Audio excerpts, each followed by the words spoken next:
René Schuurmans vanuit de sneeuw in Kierichberg. Geweldig dat je er bent, man. Ja, nou het is helemaal super hier, hè. Ik ben ook blij dat ik er ben. Voorheen ging ik 1 keer in de zomer, een keer op vakantie. Maar wintersport is eigenlijk de 2e keer pas dat ik hier ben in Westendorp. Vorig jaar was ik er ook en ik vond het zo gezellig. Ik dacht bij mezelf, laten we het nog maar eens een keertje doen.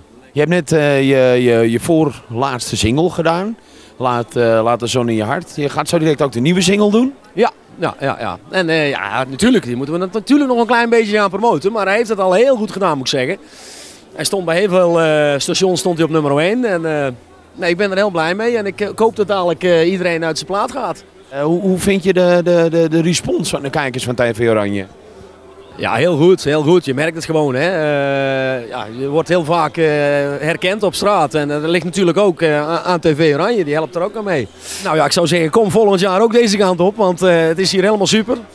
Het zonnetje begint nu te schijnen. En ik zou zeggen, kom deze kant op. Want het is hier ook in de feesttent een eindje verderop. Elke avond 1 groot feest.